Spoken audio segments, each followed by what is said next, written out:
सफलता की चाबी। गांव के एक छोटे से घर में रहने वाला राजेश बहुत ही मेहनती लेकिन गरीब आदमी था। वह हमेशा अपनी परेशानियों से घिरा रहता और सोचता कि उसकी जिंदगी कभी नहीं बदलेगी। एक दिन वह अपने गांव के एक बुजुर्ग महात्मा जी के पास गया और उनसे पूछा, बाबा, मैं कितनी भी मेहनत कर लूं, लेकिन मेरी जिंदगी में कोई बदलाव नहीं आता।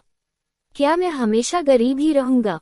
महात्मा जी मुस्कुराए और बोले, बेटा, सफलता की चाबी तेरे पास ही है, बस तुझे उसे पहचानना होगा।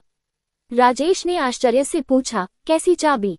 महात्मा जी उसे पास के एक पुराने कुएं के पास ले गए और बोले, इस कुएं में एक खजाना छिपा है, लेकिन इसे पाने के लिए तुम्हें 3 दिनों तक खुदाई करनी होगी। अगर तुम बीच में हार मान लोगे तो तुम्हें कुछ नहीं मिलेगा। राजेश बहुत उत्साहित हुआ और अगले दिन से खुदाई करने लगा। पहला दिन बीता, लेकिन कुछ नहीं मिला।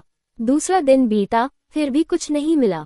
तीसरे दिन राजेश थक गया और सोचा, शायद ये सब एक धोखा था।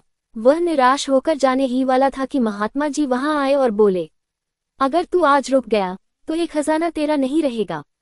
सफलता हमेशा अंतिम प्रयास के पीछे छिपी होती है। राजेश ने महात्मा जी की बात मानकर खुदाई जारी रखी और कुछ ही देर में उसे वहां से एक मिट्टी का घड़ा मिला। जब उसने उसे खोला तो उसमें एक चिट्ठी रखी थी जिस पर लिखा था, तेरी मेहनत ही तेरा असली खजाना है। यदि तू हर मुश्किल में हार मान लेगा तो कभी सफलता नहीं पाएगा, लेकिन अगर तू डटा रहेगा तो तेरी मेहनत तुझे जरूर एक दिन सफलता दिलाएगी। राजेश को अपनी गलती समझ आ गई। उसने ठान लिया कि अब वह कभी हार नहीं मानेगा। कुछ ही सालों में उसकी मेहनत रंग लाए और वह गांव का सबसे सफल व्यापारी बन गया। शिक्षा। सफलता उन्हीं को मिलती है जो धैर्य नहीं खोते।